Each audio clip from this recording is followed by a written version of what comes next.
What's good? It's your boy CJ Goodfellow. We back with the Boston Clinic. Shout out to the LDBC, the YTBC. Don't forget we got the new channel, the link in the description. If you feel like donating, we got the radio show that's gonna be starting in a couple months. Also gonna be giving away some t-shirts and plan on going to a few more fights along this East Coast thing, and maybe the Crawford and Horn fight if they ever make it. I can make me some accommodations to get out there. So we definitely taking it to the next level.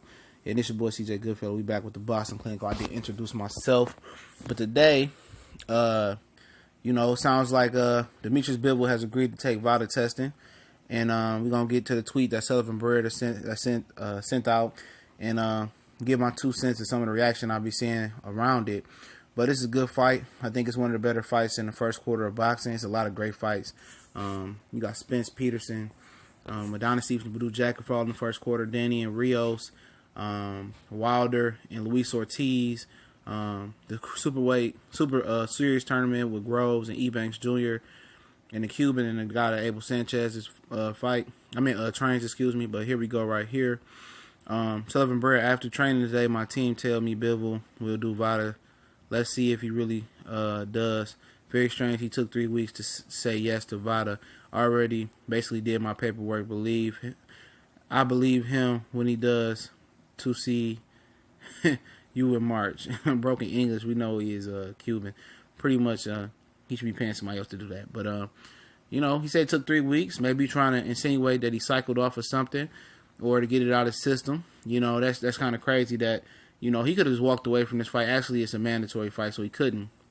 So it's funny that he took 3 weeks to want to do VADA test, and it took for Barrera to go to the press to press him to do this. And it seems strange, especially with all the doping allegations and things that went on in Russian history.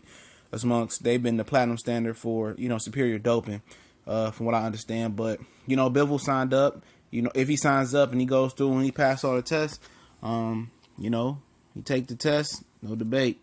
Let's not make excuses. I know if he goes out there and get washed by Barrera and get beaten, dog walk, people are gonna be saying he was on pads.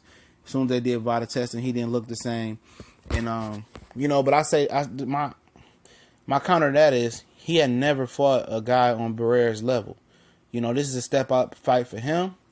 Barrera's already stepped up versus Andre Ward. We've seen that. So it's a good litmus test for Bivol.